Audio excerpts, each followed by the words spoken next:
Good morning, ladies and gentlemen. You're listening to Right Side Up. My name is Mike Tagliavia. My co-host today is Allison Despathy. Good morning, Allison. How are you? I'm good. Good morning, Mike. Good morning, everyone.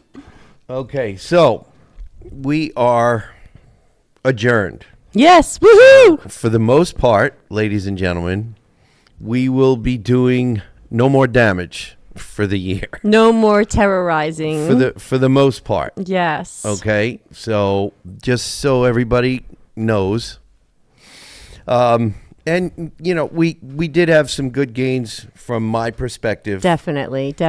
We definitely had some good gains. And blocked a bunch of bad stuff as well. Yes. Yes. And that's part of what I mean by gains. And that's the first thing we're going to talk about. Yes, indeed. Okay. November of 24, there was an election, and there were a lot of seats flipped. Thankfully. There's no supermajority, and because of that, H727, which was vetoed by the governor, and we'll talk about that a little more. That was the data center bill. Yes. Yep. The governor's veto was sustained. And I'm just going to, let me read this, Allison, and then we'll talk a little bit more about it. But Mike, if you don't mind me just saying, Sure. if you can hang on for 1 second, you guys wrapped up Friday night. At what time was that? It was after 8 o'clock by the time we were done. Okay. Yes. Officially done. Everyone is Yes. very, very happy. So we can, people who are in there, well, like myself and people who tune in, Yes. and even if not, just being able to sort of rest easy and take a breather and know that we don't have to be fighting back or pushing hard on something. We can just take some time off, which is amazing. Yeah. Yeah. So just to sort of put that out there, I think is so important because I know that's how I feel of just not having to go in every day. I'm sure you feel that way. Yeah, it's going to take a while to unwind. Yes, definitely. Okay. So sorry, back to the data center. Okay, so in the end of Governor Scott's letter for the reasoning behind the veto, Yes. if the legislature wishes to pass a data center bill, it should start with a bill that more closely resembles the House-passed version of H727, with additional and substantial changes made to prevent unintended economic consequences in other important sectors of Vermont's economy. And we wanted to start the show with this because the governor was correct. The way I sit on the Environment Committee, the way the bill came out of Environment and Energy, the Energy Committee, it looked fine. It was good. It laid down a great framework. It wasn't perfect, but it was a great framework, and it made sense it wasn't going to crush other industries or other large-scale projects that could have come down the pike. Yeah, I had a few issues with the House version, but it was certainly much better than where the Senate landed. Yeah. And I just want to also put out there, I've been deeply concerned about data centers coming to Vermont. Not that we're really attractive to data centers because of, mostly because of our higher electric rates. You know, so, I mean, that's one of the big reasons. So a lot of people are sort of laughing, saying data centers aren't coming to you and nothing big and don't worry, Vermont. But I'm also in the mindset of be proactive, get ahead of it. And I've had a lot of deep concerns on the, obviously, water, the electric rates, the pollution from them, the sound from them. And I just want to put out there, Mike, that from the beginning, I was working closely with a lot of the legislators and Representative Sibilia, who first had this bill, 727. She sponsored that. She's a ranking member in House Energy Committee. And first, she was just trying to go through the Public Utility Commission. And I was trying to push for, hey, we've got Act 250, which goes through this criteria for environmental protections. So I was trying to push for this PUC and Act 250, which is where they landed. Right. And I would say, you know, in the House version, it was very protective to water. You guys got the run through in House Environment. It was very protective to water. It was amazing. And water resources. Yes, definitely. It was also like they talked about like bring your own water. So it was protective to water. It was protective to ratepayers, which are two of the big things. The thing that I was struggling with is, of course, you've got the renewable energy special interest coming in saying it all has to be renewable, which is bogus. You're not going to run it on renewable. Well, not renewable, but the most efficient energy is one that's not favorable in this state yet. A Meaning data center nuclear. comes and they want to bring their own RMRs. Yeah. Well, guess what? They will not only be able to supply their own, they will be able to sell their excess to neighboring towns in Vermont. Right. And this is And- what TJ Poor, Yeah. Department of Public Service, I've mentioned him when I was talking on WDEV the other week, was he is probably one of the top 3 people who understands our electric grid, and he was advocating for the bring your own power option Yeah. in the Senate. But the thing we have to think about with the renewable energy special interest is you're not going to run this thing on renewable energy. So what you're doing again is you're creating a path for a data center to have to buy renewable energy credits, which are going to expand all over our farms and fields, and sort of so they can claim in a fake way, sure, we're renewable because we bought some credits, but that's not really how we're running the No, show here. no, so that truly. was one of my big concerns with it coming out of the House Energy Yeah. Committee. But otherwise, with the water, with the ratepayer, it was pretty golden. And even like PFAS protections and contamination. And then it moved into the Senate after the House, and wow. It just went off the rails. It It literally did went go off off the the rails. rails. And one of the things that I didn't realize is because of the emerging and changing technology with respect to tech, that cooling apparently in the very near future is not going to be nearly the concern that it is now. Right, right. And with that, the last thing I wanted to do was hamstring the economy of Vermont. We need to grow the economy. Yes. We need, I don't know how others feel, but I personally feel like if we don't have a production economy and we only have tourism Right. and service industry around tourism, then we are a much more fragile economy. And the last thing I want is for us to have such a fragile economy that it's up and down too all. Yeah, we need to we diversify. Need buffers. We need to buffer our yes. economy. Yes. And the only way to do that is have some sort of a production economy where we are a driver in an industry, where there is something that Vermont contributes, and there's some sort of, what it does is insulate the rest of the economy of the state. Right. And, skiing and biking and hiking and everything else, that's all great. It's all great, but it can't But be if- everything. But if we have a mild winter and a wet spring, Right. then 2 of those are down the tubes. Right. And then what do you do? Right. Or when people don't have, income to be able to come and do Right. that if there's tough If there's years no or whatever disposable- it might yes, be. exactly. And the other thing that I would put out there is I would love to say, oh, you know what? We don't even need data centers. What are we doing? I would love to say we're just not there. We're not consuming that amount of energy. We're not online and using AI. But the reality is we are on social media. People are using AI. I mean, If you're we're on your using- smartphone, you're using it whether you realize or not. Exactly. And that's Yes. where it's very frustrating to me Yes. to see people who do want to put a ban on this, yet there they go using AI to write a report or to write a story or to make a song or to play with a video or, and that's, I think, the piece where we have to be realistic on, you Yeah. know, if we're using it, we can have good regulations around it. And I think that was really the governor's point of we have Act 250 and we could have added some criteria to Act 250 specific for data centers. But Absolutely. the Senate's left turn, basically what they did is they added an extortion fee, which they don't do to any other industry, basically saying, hey, if you're going to come here and do business, for example, on average for a 20 megawatt data center, it could have been around a $6 million upfront fee for them to come do business here. And that's where TJ Poor came in and he called it right out on the table. He said, this is an extortion fee. This is unacceptable. Here we have the legislature again picking winners and losers, Yeah, right? no. That's not okay. Get the good regs in place, but that's not what happened.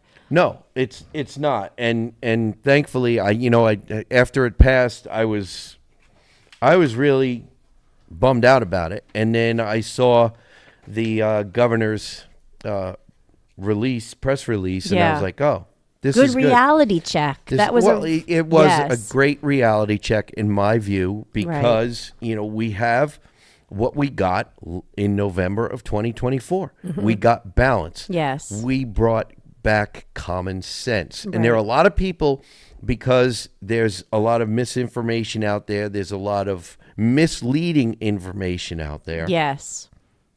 That there, well, Mike, you voted to sustain the governor's veto, so you're bad. Bad for what? I know. Let's I'm look not at the bad details. for business. Details. Right. And this is where, Mike, I've been very frustrated because ever since that veto, VPIRG, Vermont Public Interest Research Group, Yes. Vermont Conservation Voters, Sierra Club, they're all coming out trying to call out Phil Scott like he didn't sign the data center bill and make him look bad. But it's like if you actually dig in to see what happened in the Senate and how this really could impede. If you look through the fog, you will see that what he did Exactly. was actually a good thing.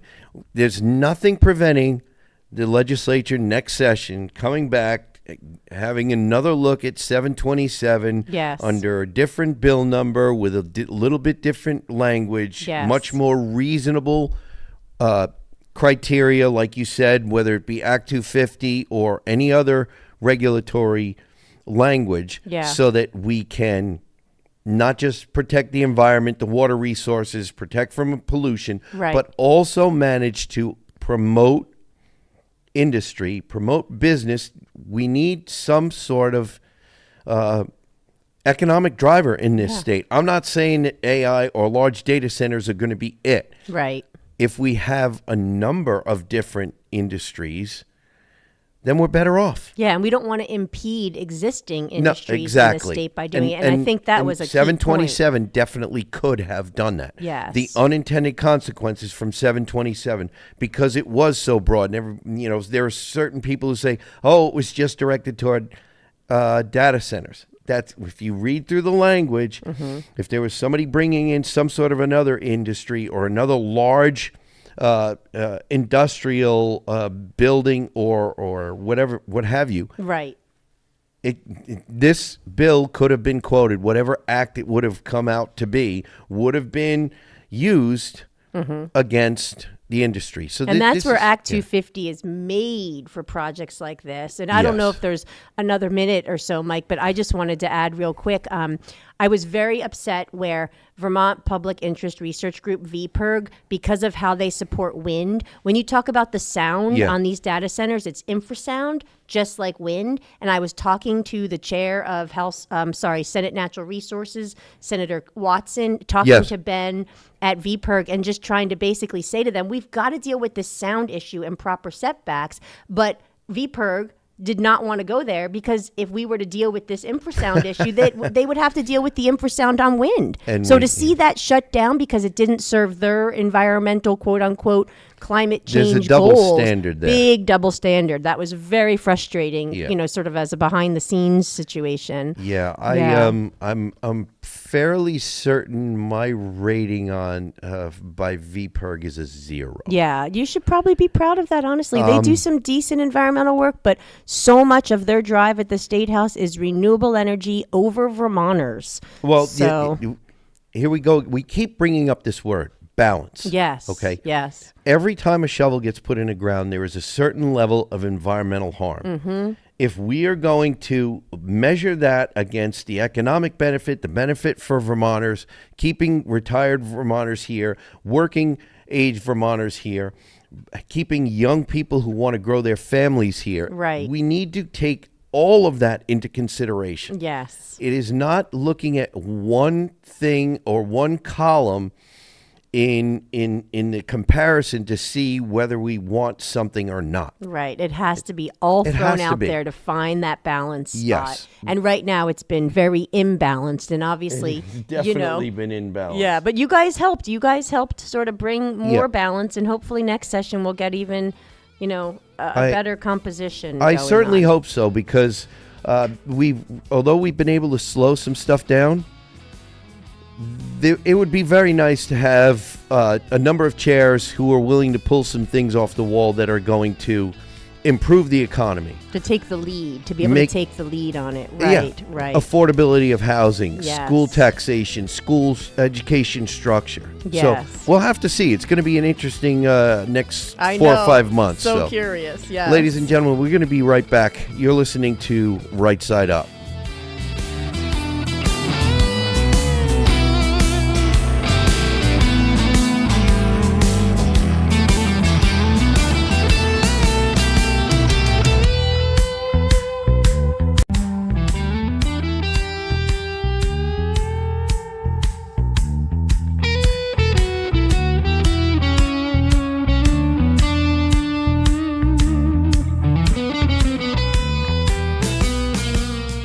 Welcome back, ladies and gentlemen. You're listening to Right Side Up. My name is Mike Taglavia. My co-host today is Allison Despathi. Okay, Allison, we're going to switch gears, and we're going to talk about something that I like talking about. Yes, me too. Something that does not get talked about enough in the State House, unfortunately. Yep, And that is free markets. definitely. Okay, there is a great article. It's in two of the outlets that we talk about. We quote from quite a bit, both FYIVT.com and Vermont it Daily is on Chronicle. Vermont Daily Chronicle. Yes. This one that I'm looking at is June 1, 2026. Free markets, the most advanced form of governance. By Jay Eshelman. Yes. So I don't know if you want to take it, start off, but free markets, we were talking about this before we went to air.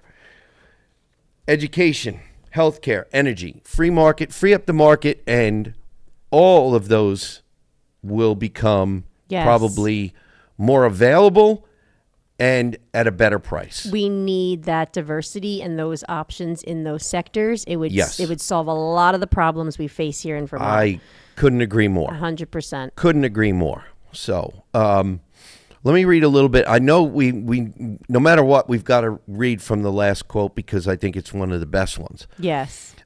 He begins with, "We all want the same basic things, a society where people have real opportunity, dignity, security, and a genuine sense of belonging. The deepest paradox in modern politics is that the path to that humane, abundant society runs through free markets, not despite them. Right. A truly free market is not chaos or anarchy. It is the most sophisticated governance system humans have ever created. It works through spontaneous order, millions of individuals, each with their own unique knowledge, needs, and creativity, coordinating peacefully through voluntary exchange. Prices act as signals.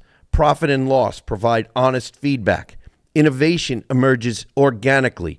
Poverty declines, not through mandates, but because the system relentlessly solves problems for profit." And it's based on the simplest concept of if you have a product or a service that you can offer and someone wants that product or service and they Yep. have something, whether it's currency to purchase that or something to trade, Yes. everyone feels like they are benefiting from this exchange. Yes. And this goes back to, Mike, there's also an article, oh gosh, I forget the name of the author, but it's about the making of a pencil and how much it takes. Milton Friedman. Is that Milton Friedman? There's a That video. was. Yeah, it's on the. If you go on YouTube, you can find the. Yes, I've seen All it. of the different Yes. things that have to happen Yes. that you pull together to make a pencil. And how many different people who you never meet yes, have had are a hand contributing to this. in the manufacture of that pencil, and he's Right.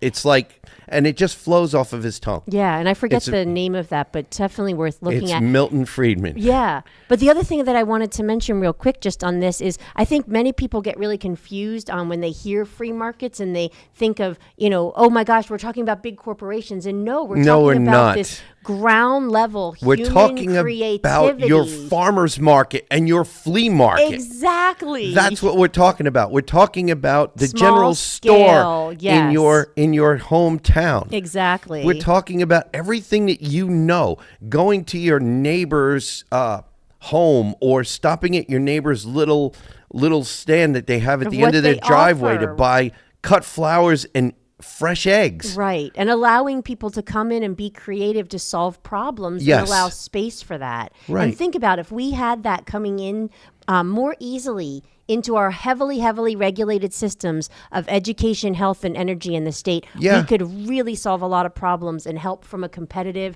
and cost standpoint for Vermonters. Yeah. That would make a big difference. Can I read one of my favorite quotes Sure. from Jay's article? Sure. He said, well, these are my two, if you don't mind. So the first one, every major improvement in human welfare, dramatic reductions in global poverty, longer lifespans, technological miracles, has come from freeing human creativity and not controlling it.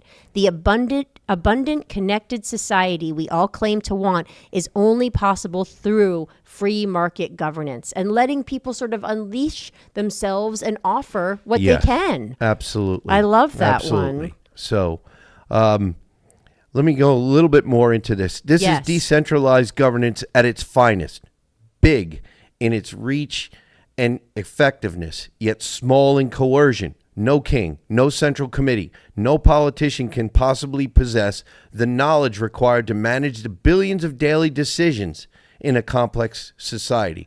History has proven this repeatedly. When governments try to run economies from the top down, they create shortages, corruption, and misery. When they step back and allow free people to cooperate voluntarily, prosperity and innovation flourish. Exactly. And this is so free markets are the opposite of this central planning, Yeah. high bureaucracy, inefficient. And this is what Vermont has seen a lot of with yeah? with the sectors. Now, let me read one more of mine Okay. from this because I think we both love this. Jay is a very wise soul in Vermont who has been for decades educating people and really promoting this free market approach. He says in his article, this is where a spontaneous yet targeted human safety net belongs, not an ever-expanding welfare state that traps people into dependency, but in a system that voluntarily catches people temporarily while reinforcing dignity and connection. So you want to help people who are struggling. You want to make Yeah. sure that strong safety net is there, but then you also want them to sort of be free and to go out and to be successful. And to find their path through. So supporting that versus this welfare system that we tend to be trapping ourselves in. Yeah. So I as soon as I saw this, I thought we've got to cover this. Definitely. Free markets, and especially in Vermont, we have, and I've seen it now after being 2 years up in Montpelier, 2 sessions. It's, there's a problem and we in government need to fix it. Mm-hmm. And most times it's not because we've had our hand on the scale or finger on the scale and we're going to, this one is winning or not winning, so we're going to play with the dials so that we fix it. And the dial needs to be get out of the way. It just distorts the market. That's all exactly. it's doing. And this is where like S190, that reference-based pricing we've talked about yeah. a little bit. Yeah. I think there's many people are hoping the governor is going to veto it because it's not true reference-based pricing. And Yeah. it's like basically the state legislature through the Green Mountain Care Board, which really just needs to go away and let the hospitals sort of run, is Yeah. basically trying to lower healthcare costs at the expense of our hospitals. You know, and that's going to be a big, big problem if our rural hospitals go away. Yeah. Yes. Here's another part of this. Some people who push heavy central control are not misguided idealists. Some are political operators who benefit from the current system. Mm-hmm. A protection racket where government power is traded for votes, campaign money, and influence. They thrive on dependency. They need people to believe only government can solve problems. That's a problem. How many times do we come across this? I know. And this is where I hate to say it, but this is where I think of some of the legislators who are in there and they so heavily believe in an agenda or ideology, a special interest that they think is going to save Vermont. So they end up fighting for that and representing that versus representing their constituents. Yeah. This is where we need that balance brought back. And I see that with the renewable energy industry who have really taken hold and have a lot of power, unfortunately, in the State House. Yeah, I don't think you read part of this one. Every major improvement in human welfare, dramatic reductions in global poverty. Oh, that's what I just read. Yes, Okay. yes. Just, But it's true. it's worth reading When again. It's amazing. Longer lifespans. yes. Longer lifespans. Right, technological innovation. Yeah.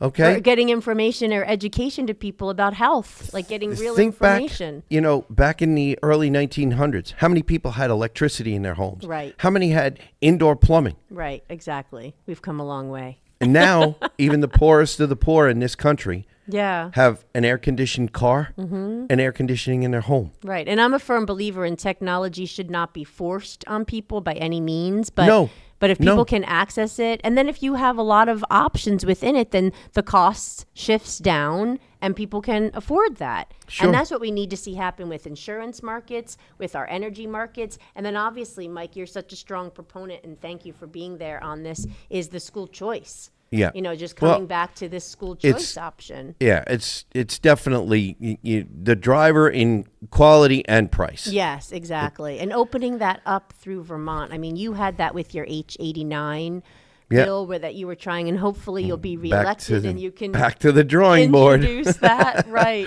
But So- just trying to expand this for students and families across the board. Right. Because I'm so sorry. I just have to say one last thing, Mike. No, But sure, I was go ahead. sitting at the conference committee for education. I guess that was on Thursday, and I'm watching them. Yeah, I think it was Thursday. That was Thursday. I'm watching them think so. pass around maps and basically where should the lines be, and this town should be in this district, and that town should be in that district. And it's just like remove the lines and open it up and let families and children and let You know, them choose. And there have been a couple of good articles in the past week or two, Yep. and one of them mentioned something that it really struck home with me. You've got parents; Mm-hmm. they've got kids in school, and have the parents pick a school along a route to their work to make it Right. easier for them. Right. What if the school that their kid is required to go to is in the exact opposite direction? Exactly. And there isn't a bus available to take them, or they can't always count on it, or whatever for whatever reason. So many reasons. So Yes.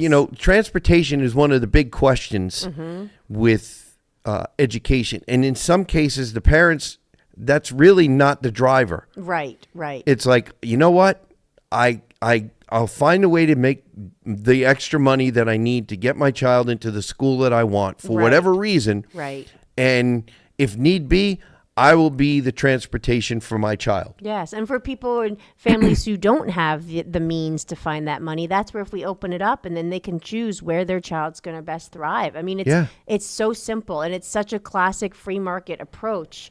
And then we'll find out where the schools that are doing well, what schools are thriving and serving, what schools are not, and let's reevaluate based on that. And, we can have bus companies. Some will have electric buses, and they'll go out of business because their buses are frozen and they won't charge. Or they And explode. and the ones that have the diesel powered or the older gas motors will be able to get the kids Right. to and from school Reliably, So there we right. go again with the free market. And Now actually, Mike, I would also just add in real quick, just looking at the Agency of Education recent Yep. numbers. Oh, yeah. This is mind blowing. Okay, so hold on to your seats, Yeah. anyone who's listening here. This blew my mind. So recent data from Agency of Education, we Yeah. are spending, I thought it was about $2.5 billion. It's $2.7 billion for our education system. So no wonder the governor has been trying to hold a hard line of legislature. We got to Yeah. fix this. Oh my goodness. Yeah, so it's not quite a third, probably 27%. Yeah, 2.7 out of 9.4. 9.48 So a billion, little I bit think, less. this You're year. right, you're right. So, but it's coming close to a third of It's the tremendous. entire budget for the state. And in which the is meantime, outrageous. our student numbers are declining. Yeah. So we've had 110,000, 120,000, and then it was like 80,000. Now we're at almost 70,000, just under shy of 70,000. 70,000. That's a lot. And we have a 3.8 to 1 student-teacher ratio, lowest in the Okay. country. And granted, we want good education and we want our small schools, but think about this, If people. we change the ratio, we Right. bring it up over 5, we save hundreds of millions of dollars right there. Right. But then again, it's like, how do you do that? Do you, I'm not a forced consolidation person at all. And then it's like you're trying to invite families and you want them to come in to build some numbers. But then again, if you open it up, we could get some answers. But the last data point I just want to plug in here, Mike, is if you take our our $2.7 billion education budget and you divide it by the number of students, 70,000 give or take, Yep. we are looking at $35,000 per student. And then with you look at reduced their scores. low academic scores. Yes. Exactly. It is. We'll see. So a lot of people are not happy with what came out with this sort of No. compromise on 955 for Well, the education. But what do you And think? I think the conversation is still going to remain, Yes. and I'm glad about that. Yes. But there's plenty for people not to like, Yeah, I and there's know. plenty for some to like. Right. So there definitely will be conversations still had, some heated, I'm sure. Right. And a little buffer for taxpayers. There's not going to be tremendous Yeah, increases. there is. Right. Oy. Yeah, well, the buy down that the governor originally wanted, he got. Mm-hmm. So, but we need to have some sort of a, Well, the foundation formula, I think, is going to help. I don't know if Yeah. it's completely going to fix it without changing the number in the administration. But Was that 2028 or 2030 for implementation? It was somewhere in that realm. yeah, Yeah. I can't remember, 2028 or 2029. Yeah, that bounced around quite a bit, but so not immediate, but hopefully coming soon. Yeah, hopefully. To a town near you. All right. Well, we're going to need to come back after we pay some bills. You're listening to Right Side Up.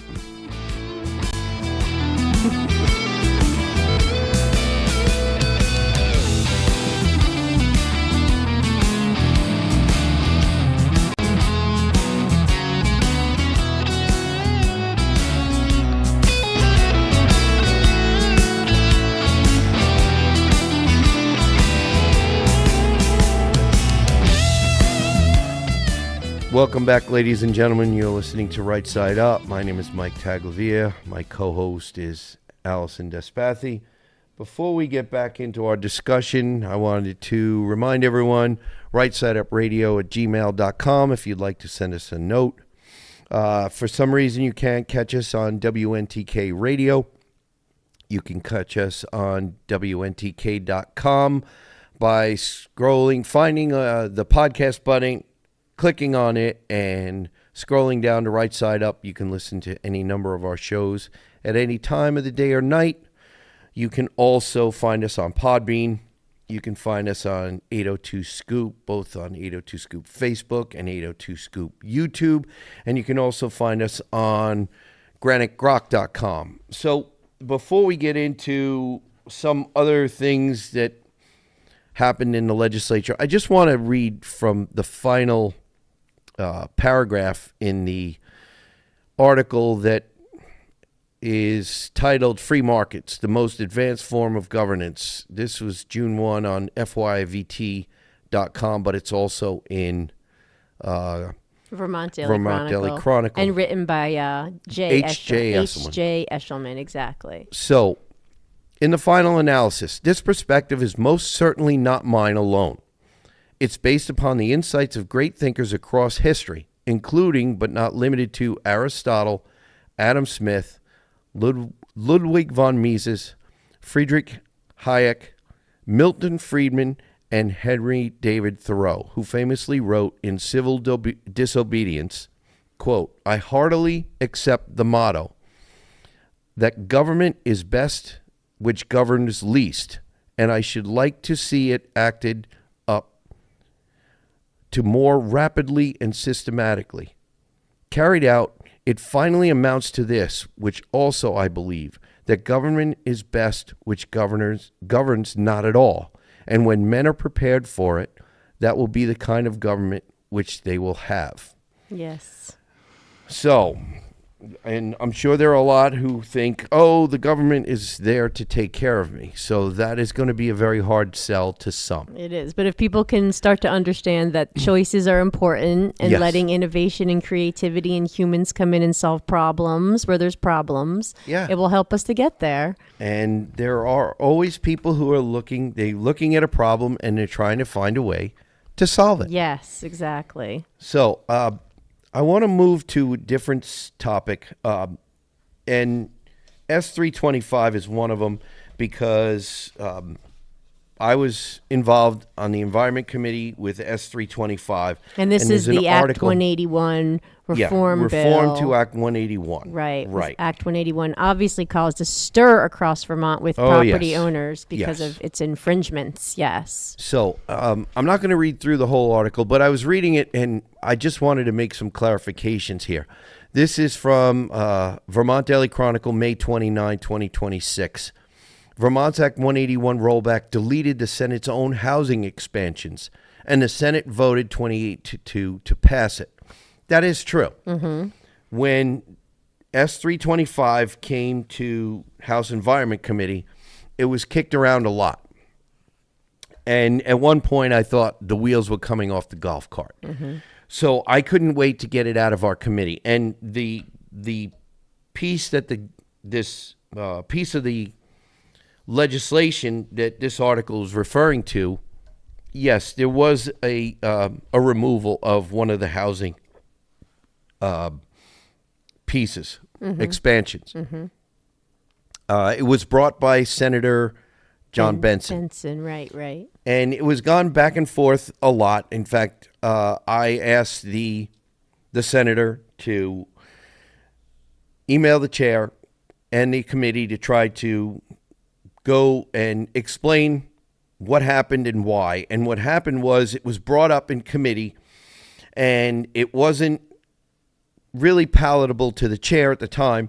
But when he actually had a side conversation with the chair, he made a change to the section, the one of the housing amendments. And what it did was he added 20% affordable housing. 20% of it, yes. Right. And that made it amenable to the chair as a floor amendment. And that's how it came to our committee. It was misunderstood that it was just a floor amendment, which it really wasn't. It was talked about in committee, but the final arrangement came after it had gone out onto the Senate floor. Right. The reason I wanted to bring it up is because 325 actually did get a lot of what rural Vermont and a number of us, not a majority, but a number of us in the Environment Committee wanted. And that was specifically Tier 3 repeal. Tier 2 and 3, because Exactly. without Tier 3, Tier 2 is basically nothing. Right, and the road rule repeal. Yes. And we also, on the floor, got the Burt amendments, one of which was accessory on-farm business. When it went to conference committee, the accessory on-farm business amendment was watered down, and there was a delay in implementation for 1 some, year? Yeah, I think it's some 1 year rulemaking, out. I believe is what it was. Yes. They messed with that one. But Yeah, they messed with that one. That disappointed me, but we still got a lot coming out of 325. Now, 325 to me is not the end. It's just the beginning. And it was a big win for It Vermonters. was a massive win It for was Vermonters. huge, really, truly. So 181 it was considerably changed with S325. And next session, it should be put under the microscope again to see what else needs to be look at the Tier done. 1 impacts exactly in particular. I mean, we were looking at housing and mixing housing with a land preservation bill, and they never should have been mixed. No, it was way too complex. I mean, Yes, 171 pages, come on. Yes. It absolutely was. And that's one of the reasons that it made it so difficult to get 325, because it was like there were a lot of the proponents were, oh, this is 171 pages long, it's too complicated. Right. Well, if you design a bill to make it too complicated to get rid of, Right. then my answer is get rid of the whole thing. Exactly. It Okay? doesn't have to be that complex. Right. Exactly. So we can come back next session, and hopefully the next legislature will have the will to examine it again and make Yes. more changes. Yes. More changes that will positively affect the housing market, positively affect the economy. Rural Vermonters. Give rural Vermonters the credit they deserve. Yes. And also, let's not forget Act 59, okay? That's the 30 by 30. by 30 and 50 by 50. Right, We also have H70 that was hotly contested in committee. There was a move to pull it out of committee to have it debated on the floor, and Twice. that failed. Right. 2 times. Okay. Yeah. So there's a lot still to be done with respect to improving the economy, affordability, housing. There really, truly is. S212, there was Will Greer's amendment. Yes. Got put onto S212. It was a good amendment. It was necessary, and it happened. And that was also a property rights Yes, issue. absolutely. It was a Yes. property rights issue. Right. So there were a couple of good property rights issues that were brought to the forefront, and they were addressed. There was another one, amendment that I brought with Will Greer, representative from Bennington. That particular amendment did not pass, but I believe we got enough debate on it so that it will be addressed, and it can also be brought up again next session. Yeah, because it's a real issue yes, it that is has a to real be issue. addressed for property owners. People Yes. need to know that if they've gone and got their permits and done their due diligence to the best of their knowledge, and believe through their due diligence and talking with their town clerk and their zoning, checking their zoning if they have any, getting their well and septic from the state, getting their permit from DEC to drill a well where they can place their septic. If they need to know that when they're done, It's solid. they're done. Exactly. They're not going to come back and try to attack him and tell him, oh, by the way, now we are Right. saying it's on a wetland. Right. That's not okay. Especially, if I've heard this, I don't know how many times. People have had land, maybe they've had it 20 or 30 years, and they finally decide they're going to retire, and they're moving to Vermont. So they build a house, and now they've got a neighbor who for decades has not had to look at anything but trees and a pasture. Right. Now all of a sudden they're looking at a house, maybe a Right. garage, who knows what else. So they're dissatisfied. And that dissatisfaction turns into a complaint to DEC that turns into a fine by a homeowner who's thought they did put all their infrastructure in following all the Properly. rules. Right. So No, that has there to be needs resolved, be some and it was stuff good you ironed brought out. it to the floor there. So there's Right. awareness around the issue now for sure. Yes. Yeah. And Now, I know a lot of good wins, Mike, I would Yeah. say. I mean, a Yeah. lot more work to do, like you said. Yeah, well, But- we did some good stuff. There were some things. The governor's executive order, we were not able to act on that. Many tried. There Yes. were a number of tries. There were some things, some hurdles put up to stop that, which I think are unfortunate. Yes. The governor is not looking to do any harm environmentally. We live in a very environmentally friendly state.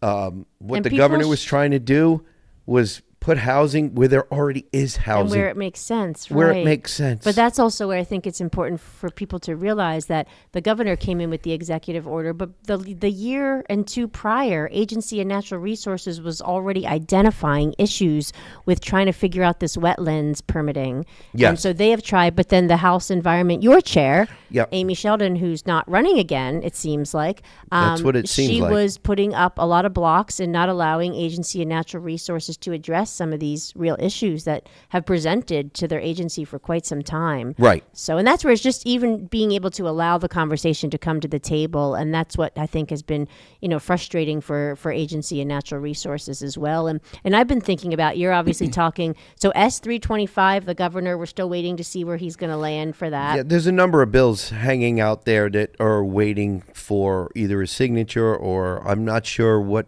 bills he may be considering just Right. letting go into law without his signature because he has questions about. So we'll have to see. I know, We'll and have I'm to see. keeping an eye definitely, obviously on 325, S190, the reference-based pricing, which I've had a Yes, lot of yes. concerns around.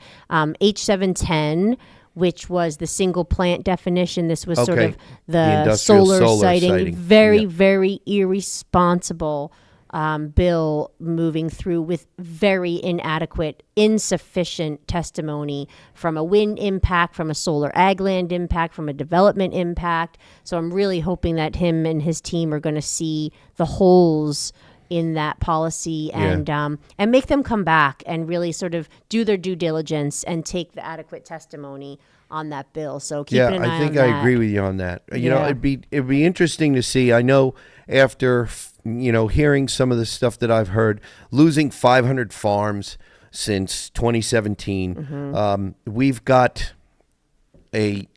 or have been. I don't know that we are anymore, but we were. The heritage of Vermont is agriculture based. Right. And I would love for us to see us regain some or all of those farms. And hang on to. And that's the thing is, like, it's a private property issue that people bring up. But the thing Yeah. is, and I think I may have mentioned this before, but it's so important to understand that these types of industrial scale solar projects all over ag land would never be happening if it were not for the incentives and subsidies that are given to this industry, and the fact that utilities will be forced in Vermont to buy this power. And so again, this is a sort of winners, losers, protectionism, Right. which we shouldn't be favoring and treating an industry that way, especially in Right. northern, cold, rural, high latitude Vermont. Mm-hmm. I mean, we need reliable baseload power, and that's not renewable. And Yeah. that's, renewable energy is not that, I should say. So this is where there needs to be better assessment on this bill and moving forward. So we'll see. And then also 527, the telecom Yes. siting bill that I've been, keeping an eye on for sure. So what else are you watching for the governors? Anything else in particular? I don't know. This week I hope to just decompress a little bit. I know you guys See- deserve it. It's been so intense. But we'll see, and you and I are going to need to put our heads together and figure out some subjects so that we can keep our listeners' interest. Yeah, and email in if you have any interest in topics you want us to cover, or any ideas. I Yeah, know and I'm Mike gonna and I need have a to- little list going, but anything else Right. is welcome. I'm going to need to make sure I check my email a little bit more often now that we're out of session. But- Yes, it's good. So, ladies and gentlemen, as usual, thank you so much for listening. Remember, stay safe, stay informed, listen to Right Side Up.